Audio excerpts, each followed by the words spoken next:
এবার যে খবরের দিকে নজর রাখবো, মহারাষ্ট্রের পুনেতে সেতু ভেঙে দুজনের মৃত্যু হয়েছে।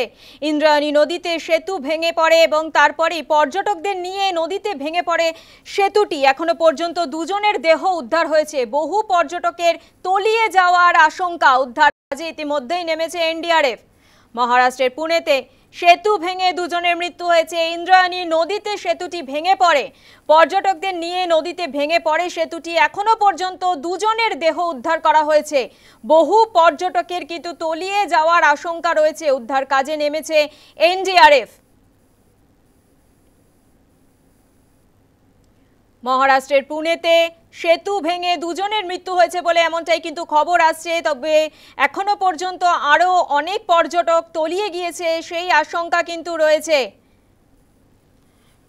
কুণ্ডমেলা গ্রামের কাছে বিপর্যয়। কুণ্ডমেলা গ্রামের কাছে এই বিপর্যয় ঘটে। মহারাষ্ট্রের পুনেতে সেতু ভেঙে পড়ে, ইন্দ্রায়ণী নদীতে সেতু ভেঙে পড়ে। দুজনকে ইতিমধ্যেই দুজনের দেহ উদ্ধার করা হয়েছে।